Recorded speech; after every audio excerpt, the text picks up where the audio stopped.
LeBron James, awesome again. Now top 5 all time in points and assists. We just got to take a second to talk about that. Lonzo Ball, is he just ever going to play again? And we play real or fake with the trade deadline. Will it be active? It's all right now on the Locked On NBA podcast. You are Locked On NBA, your daily NBA podcast. Part of the Locked On Podcast Network, your team every day. Oh, yeah, every day. Every day includes a Wednesday, and every Wednesday it's us, for the most part, if the Celtics aren't playing. Hey, I'm John Karalis, host of the Locked On Celtics podcast. You find me on Twitter at John_Karalis. And I'm Jake Madison, host of the Locked On Pelicans podcast. I'm on Twitter. It's at NOLA Jake. Thank you, everybody, for subscribing to this show. It's available everywhere you get your podcast. Watching it on YouTube, hop into the comments. Tell us if we're right. Tell us if we're wrong. Heap praise on us on the YouTube page. And, we're awesome. We deserve it. Of course. Always tell us how much you love us in the YouTube page. Also, go to FanDuel. That's today's sponsor. FanDuel Sportsbook, the official sportsbook of Locked On. Make every moment more. Visit FanDuel.com/LockedOn today to get started. Trade deadline is like a week and a half away, not even. And I don't know, man. I'm not feeling it right now. Are you? Let's just minor here. Are you feeling the buzz? I'm not feeling any buzz with this trade deadline. We'll talk about it more in the third segment of today's show, but it seems like it's going to be quiet right now. But there might be a little bit of posturing by some of these teams. All right. We'll talk about that in the third segment. Second segment, we got to talk about Lonzo Ball, who, this poor guy, his knee, something is wrong and no one knows what it is. That's crazy. But we are compelled to start, and not by some overlords at a 4-letter network that force us to talk about this. It's just that LeBron James had a triple-double against the New York Knicks and moved into 4th all-time in assists in the same season that he is about to break the long-standing, nearly 40-year record of Kareem Abdul-Jabbar as the all-time leading scorer total points in the NBA. Jake, I mean, I'm really, when you say it out loud that he will finish this year number 1 in scoring, finish this week probably number 1 in scoring and 4th all-time in assists, the amount of points LeBron has created is kind of unfathomable. Yeah, it's wild, right? Like, it's absolutely wild to think about it. And when we were planning out the show, you sent me a text being like, how many does he have? Like, what's the total created points for him? Yeah. 2s plus 3s on all of that. And I don't even really know how to run the numbers on that sort of thing. But it's insane, right? Maybe it's just calculable. I don't know what the word is, but like it is. But someone's got to do it. You brought up a tweet. What was the tweet that from Kirk Goldsberry, where he said that at one point in October, LeBron had assisted on more made threes than Steph Curry had made threes in his entire career. Think about that one for a second. That's just threes. That's not counting 2s and things like that. And it was like 3,500 or something like that. So rough math, you can kind of figure out how many he has on 2s and things like that. And it's just wild, right? Like, everyone obviously is focusing on the scoring mark, as they should. It's, an all-time thing here. 4th in assists is pretty freaking ridiculous. Let's not let that get forgotten about here. That depending on how long he plays, I don't think there's a realistic chance he gets to 3rd and catches Chris Paul. But look, if he plays 3 more years, like, it's not necessarily out of the question. But worst case, he's going to finish his career as the all-time scorer in NBA history and 4th in assists. Worst case. That's crazy. So if we're using just sort of round numbers to estimate, he's created somewhere between 10 and 11,000 points just on 3-pointers. And he's got approximately 7,000 or so on 2-pointers. So that's 14,000. So it's somewhere around 24, we'll say somewhere around 24,000 points that he has created via the assist. Somebody's got an actual number out there. So that number alone is incredible. And then he will have, by the end of this, another 39,000 points or so. Maybe he can get to 40,000 points by the time 40, maybe 40. I don't even know where he's going to end up points wise, because when's he going to slow down?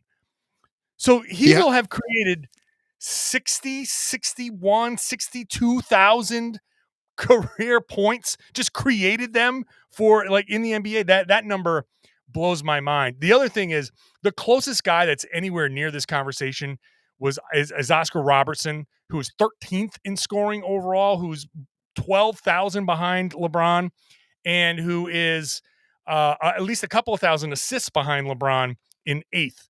The numbers are just staggering, and some of it's longevity, but it's just. Yeah, but that's a skill in and of itself too, right? Like that's something to give him credit for. It's not just this dude has gotten lucky and has played a long time, right? Like I've seen some people discount it with that, and availability is a talent at a certain point in time, and the way he's made sure that his body is able to do this, but also to do it at the high level that he's doing this year, when it looked like he was going to break the scoring record already because he was on such a tear at his age, is just like there aren't enough like superlatives to say about him when it comes to this.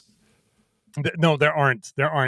And it's having seen LeBron recently, personally, when I was covering the Celtics Lakers game, there are some things that LeBron can do that makes people go, "Oh, Jesus, this guy." Like that tantrum that he threw at the end of the Celtics game was like, "Okay, buddy, like you're like the on the floor move was like truly amazing acting." Have some pride. No one's targeting you. No, but that does create an interesting conversation around LeBron, because there are people who are just like, I can't stand this guy. He's so good. I can't stand him. So I want to discredit the thing. But he's bulletproof on this stuff. He's just bulletproof to be top 5. And like you said, there's like an outside chance that he can catch Chris Paul. It's small. It's small. But you never know how LeBron's career is going to end. He might stop scoring points and just start dishing dimes out of the post for 3 years and play till he's 45. You saw it in this game too, right? At one point, the Lakers were kind of down. They weren't looking too good. And LeBron was like, I'm just going to pass the ball then. I'm going to just pass the ball and get my teammates going. He was making outlet passes in transition. He was making the right read and pick and rolls. He was dumping the ball off after drives. He does it in like so many different ways and different facets that it's just truly, again, incredible to watch. Like we a lot of us have been fortunate to watch the guy's whole career, right? I watched a lot of MJ too. I watched the 6 titles, but I didn't see like the entirety of the career. And you kind of saw him definitely fading at the end with the Wizards and all of that. Sure. You don't really get that with LeBron, which I think is. Yeah. You pick a Jordan or him first. I mean, look, I am put you on the spot with that one. I am a child of 80s basketball, and so I do have a fondness for Michael Jordan, but it's hard for me to argue. On top of all of this, Jake, he's going to end up potentially somewhere like 25th, 26th in rebounding, top 10 in steals. It's hard to argue that LeBron, there has been no player in the same mold as LeBron James. And I really honestly, I don't like saying like 1, 2, 3, 4, 5, because eras are different and rules are different. Yeah, totally. Hard. I just prefer to say I have a room, like a pantheon, like the Hall of Fame's Hall of Fame. And there are certain select few that get to go in there, and LeBron is in there. And if he sits at the head of the table or next to the head of the table, it kind of doesn't matter. But no, there's literally never been a LeBron James in the NBA. And it's hard to imagine another guy exactly like LeBron, who's built like a linebacker, who can fly down the floor, who can jump like he does, and who can legitimately say, I'm as much a distributor as I am a scorer.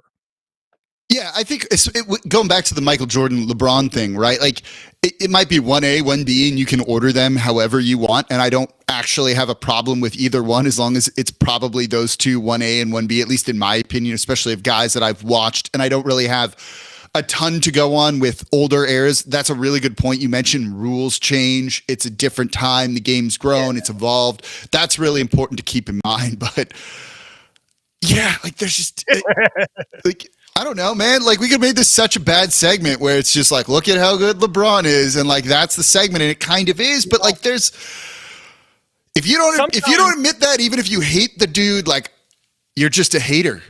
Look, sometimes you get lost in the just grind of next game, and even with LeBron, and I'm fortunate to have covered and been in the Eastern Conference my whole life. I grew up in the Boston area, so I've seen LeBron from the get-go, from taking the Cavs and turning them into a good team, and their battles with the Celtics, and then the Heat's battles with the Celtics when the Celtics were good, and winning their championship.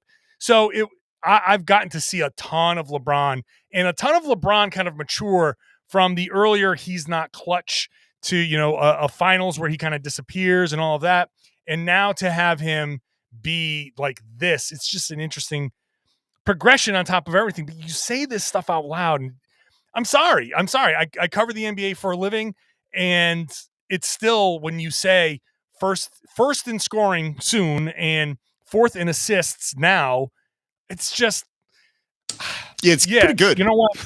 We're sorry. We're gonna take 10 minutes to just gush about. No, it's not wrong. It's not the wrong thing to do at all. That's the wrong thing to do. Like, it's not even about the Lakers beat the Knicks and two mediocre teams fighting to be like less mediocre. It's just about, oh my God. Let's upset fans of both teams here with that unnecessary shot in the middle of this segment here.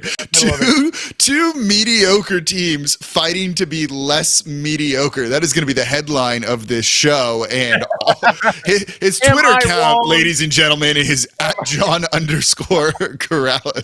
Tell me I'm wrong.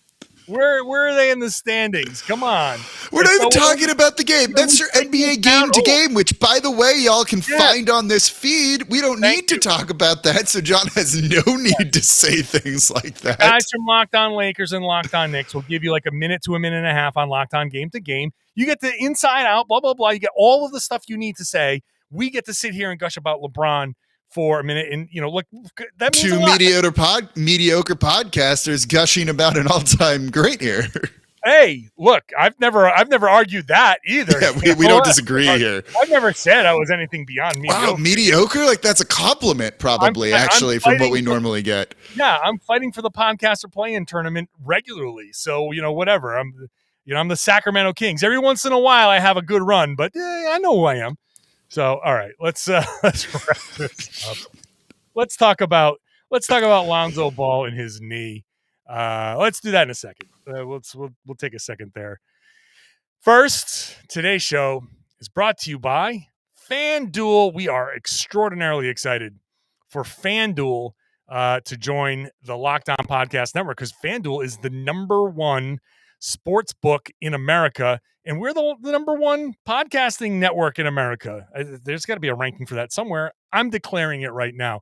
And they have got so many features there at FanDuel that even if you're a new listener, you're new to FanDuel, then that's great. That's even better. Super fun, super easy to bet on sports through FanDuel. So download FanDuel now.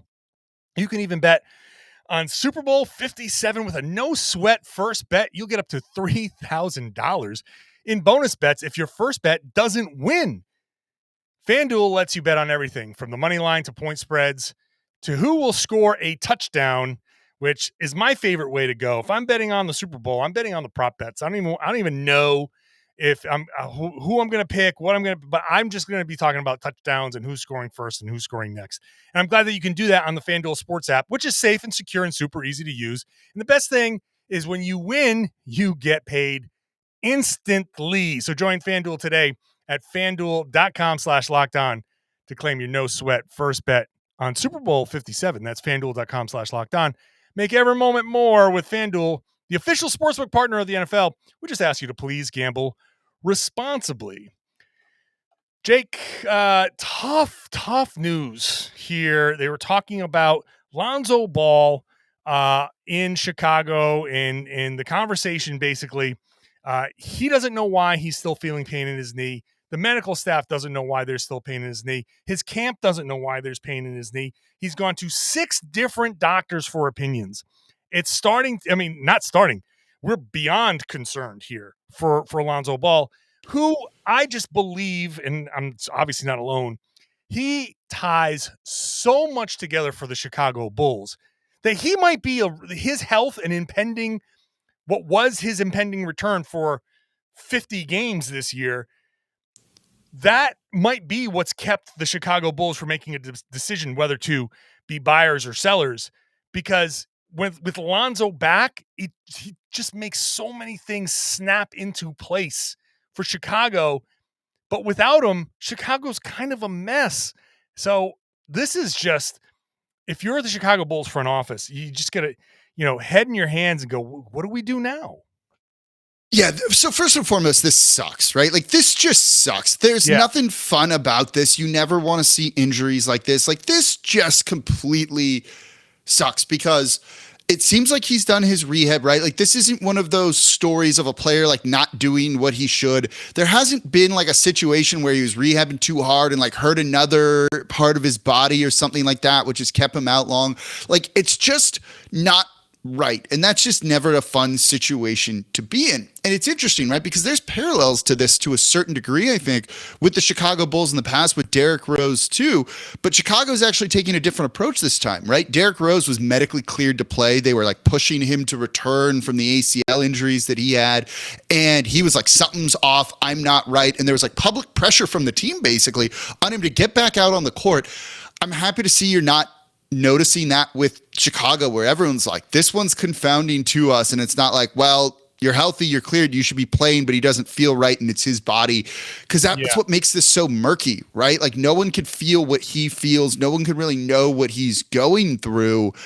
And that's what's tough. But for the Chicago Bulls, like, yeah, this isn't great. Like, I don't see him playing this season, right? There's almost no way, it feels like at this point, he's going to play this year. He's a key connector for them offensively. He's an above average guy defensively that's great in transition and being able to score and run and make outlet passes and things. You need a guy like that. He's a useful player. I don't think he was living up to like the potential of a number 2 overall pick, but he's definitely been a very useful player in the NBA. Got to see him for, some time here in New Orleans too. And it just sucks. It just sucks that he's not healthy. I'll say this though, like, I still have hope that he'll maybe miss this season and then be able to come back in subsequent years and be okay. You saw that with Derrick Rose, right? Never lived back up to the MVP status that he was at. But Lonzo Ball doesn't need to do that. Lonzo Ball doesn't need to be a guy attacking the basket, scoring at the rim. That's actually not what he does at all. He's become a good 3-point shooter, which even after all of these type of injuries, that's something he could do in his NBA career. Yeah. The problem here is that this screams like nerve issue, right? It just screams like there's something in there that, because of how things went with his knee, there's something in his body has changed to a point where there's some sort of pain, and it feels like the only way that you can get pain at this point is a nerve issue. If it is a nerve issue, then those are impossible to predict. Sometimes they come and they go, and he might end up feeling great, and then it could come back, and it is confounding. And you're right, he doesn't have to be 2nd overall pick, live up to that hype anymore, because that ship has definitely sailed with him. Yeah.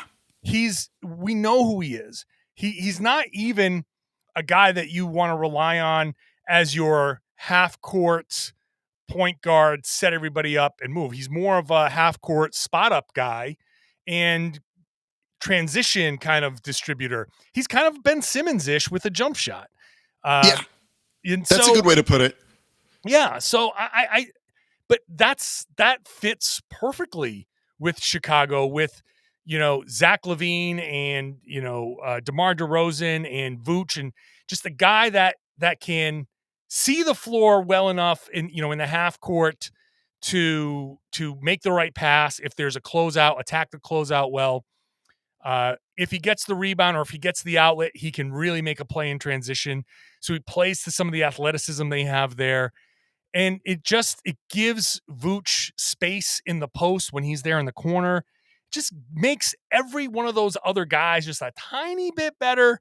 And that just makes it all work. So if that doesn't happen, and they've built a team around that, the question then becomes for Chicago, what do we do? You start hearing rumors now that Zach LaVine might be on the trade block. But on the other side, you hear the Bulls might be interested in Jay Crowder. And it's like they don't know what they want to be.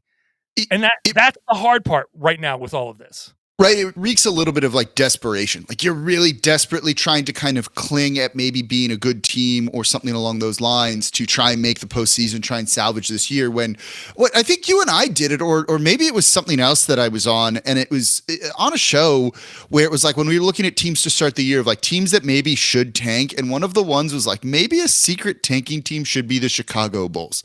Some of the moves from like 2 years ago didn't really like work out. Maybe if Lonzo Ball is going to be out to start the year, you've had some injury concerns with Zach LaVine in the past. Maybe you're like, oh, they should just like secretly tank for Wemby and like see what happens there, because their pick that they owe to Orlando is top something protected. So there's a chance you keep it then. And that's how you retool this roster. All of a sudden you lock into the first or second overall pick. I mean, they're too far away from that right now. They're not going to be able to do that at any point now this year. That's a bit of a problem for them, being right around play-in tournament good, 3 games under 500. They're nowhere close to being able to do that unless they catch a lot of lottery luck, but you're not going to tank to do that at this point and just sell things off. So they put themselves in no man's land, right? Play-in tournament good for the future, and that's about it. And so what do you do, especially after some of these trades you made where you don't control some of these draft picks, and that's not a great situation to be in. And it's like maybe they're going to go through the motions again next year, not be good, and then do you tank? And you do that in the not optimal draft year, which doesn't seem like the best plan. But it might be what they have to do. Yeah, this is complicated things. I feel like if they knew they would still be here with Lonzo at this point, if you told them at the beginning of the season he's not coming back by the All-Star break, you might have seen a different posture, and you might have started seeing some selling and just get into this draft now, because this isn't the second you started to get some friction between LaVine and DeRozan, and so the second you started to see some things just not working exactly the way you had hoped, maybe at that point you start saying, all right, let's start making our moves now. And then maybe when Lonzo comes back, whenever he does come back, we can just say, hey, he's a useful piece that fits with just about anybody. And, between him and Caruso as glue guys, maybe we can figure something out and they can help kind of move things forward quickly. But regardless, the Bulls through bad management, bad decisions, and now bad luck are stuck in this hamster wheel of mediocrity. They're just they've made some moves that had like high risk, high reward, and those haven't paid off. And they've made some really bad coaching decisions, and they've obviously bad management has plagued them for a while. But this is just flat out bad luck, and it sucks, because I think Lonzo really has settled into a really good spot. I think he's comfortable with who he is and where he is, and the fact that he can't come back and play is bad. I hope that he figures that out soon. But Jake, Chicago is one of those question mark teams that makes this deadline kind of up in the air. What do they do? What do they do? Buy, sell? You hear rumors that they are buying. You hear rumors that they're selling. You kind of hear that around the league. And I don't know. So we'll play our game of real or fake when we come back, whether this will be an active trade deadline or just quiet. I might take a second after the show is done to have a Built Bar, because it's a delicious treat, and I don't want all the fat and calories of all the desserts that I had been having over the course of the holidays. It's now February, and I got to stick to these resolutions.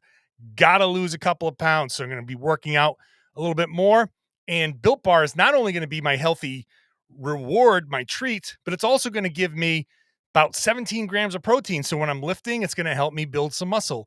And 130 calories means I'm not completely erasing what I just did on the elliptical machine. And they have these great flavors like churro, peanut butter brownie, coconut almond. They're covered in 100% chocolate.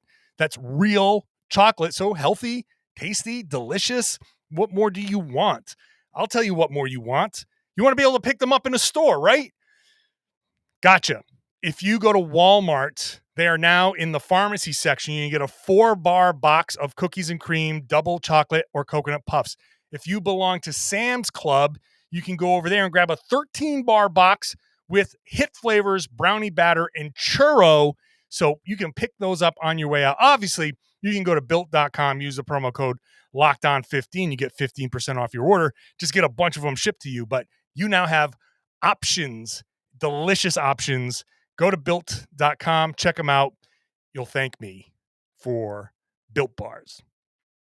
Let's continue the show here, Jake Madison. We love playing our weekly game of real or fake. Every show has a thing they do every week. Some of them do like power rankings. They do that on Friday.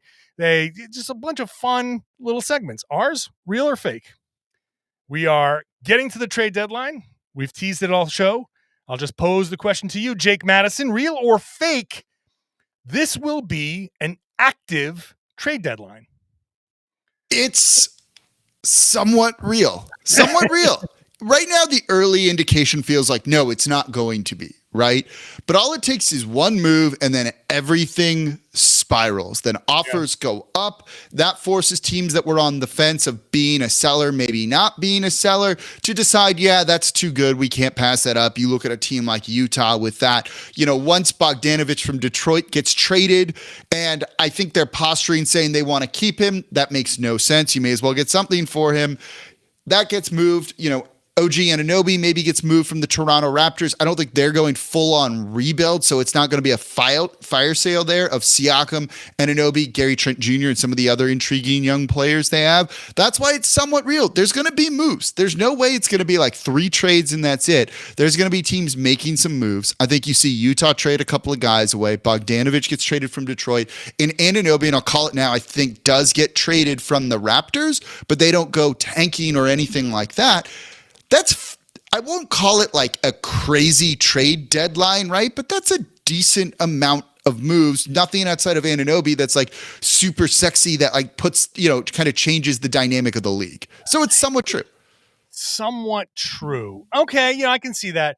I'm gonna say fake. I'm gonna say it's fake. I don't think this is gonna be an overly active deadline. We might see, I guess, the definition of what's active. I think you're right in that we will see a couple of trades. Like we will see Jay Crowder get traded and maybe to the Milwaukee Bucks. That seems to be the rumor. We might see one of the Raptors, OG or Van Vliet. One of the I forgot to throw him in there. Yeah, I mean, I think Van Vliet's the guy, and you might see Van Vliet go. I don't know that OG goes now, unless somebody ponies up a ton, which the New York Knicks can do. That like it makes sense that the Knicks can put together a real package for Anunoby that gives Toronto a ton of picks. That's fine, but active like. You know, what was there a year where we were doing the trade deadline show and it was just like, oh, we've got a trade. Oh, we've got a trade. Oh, we've got a trade. It's just over and over and over again. There were like 20 trades. That's not going to happen because I agree with that. Too many teams are like, this is a seller's market. And I think too many teams are overvaluing their assets. And I think those teams are either in a position to say, we are actually comfortable keeping these guys because we still feel like we want to win and they can help us win next season. But hey, wow us with the deal and you know, Godfather offer, and we got to do what we got to do. Too much of that, and I think there's going to be a little bit of, you know what, we're going to stand firm and maybe revisit things. There might be an active July. We might see a lot of teams retooling in July. But I don't think now is the time. I think teams that are going to be buyers are going to be very weary of giving up a ton of assets. And I just don't think I don't think front offices are going to meet the asking prices that are out there.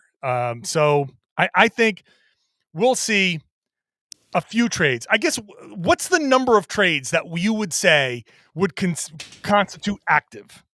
So let me also ask this. Is it not necessarily about quantity, but about quality? Like if LeBron James got traded and that was the only trade at the trade deadline, would you call that an active trade deadline? I'd call it a blockbuster trade, but I wouldn't say it would be overall not an active deadline. It's one trade, even though it was maybe the most monumental trade of our generation. That would be just seeing how you quantify it. It was a natural question. I'm curious what our listeners think here. Okay. I'm going quantity, active quantity, like to me, it has to be more than 5. Yeah, like I think there's like 6 trades that you look at that are like, okay, that helps a team win. You know, there's going to also be some moves that are like cost-saving moves and just sometimes like you're just reshuffling deck chairs and things like that, right? You might see the Rockets trade some bad dude to another team for a bad dude just because the salaries line up a little bit more or something like that. Like I'm not really moved by a deal like that at the NBA's trade deadline for a team trying to shed some salary, those type of things. So I'm kind of removing those, but I'll go 6 trades that impact the playoff race meaningful trades, right? That affect seeding or something like that. Yeah. If the Celtics trade Justin Jackson to open up a roster spot, that doesn't count as one of the trades. Yeah, right? For them to sign like a 10-day guy and shuffle dudes at the end of the season. No, I don't care. That doesn't count. No. But if Jakob Poeltl moves to Toronto, there you go. That's a meaningful trade. Yeah. So I will say they need a center. They need a center so badly. And I think if they just move Anunoby for a center, that team looks so different to me all of a sudden. And I'm really intrigued by the Toronto Raptors. Yeah. I feel like though there's the sellers that are out there. The Raptors are in that weird spot of if you make the right move, maybe you're constituted differently and things snap into place. And, you know, the experiment of nothing but rangy wings, you say, okay, maybe there's a not working right now. Mm-hmm. Right. So there's a high end limit to that. And you still need other things. So there's that. I just feel like the sellers that are out there, and I'm thinking about like Charlotte. Is Charlotte going to make some of these moves now? They should trade Rozier. They should trade PJ Washington. They should trade Mason Plumlee, who I actually think is a decent guy if you need a center to go after, to be perfectly honest. They should move all of those guys.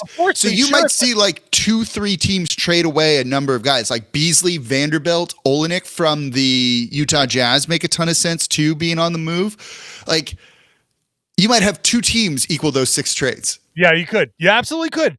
But again, if you're the only 2 teams out there, and I'll tell you one thing about Danny Ainge.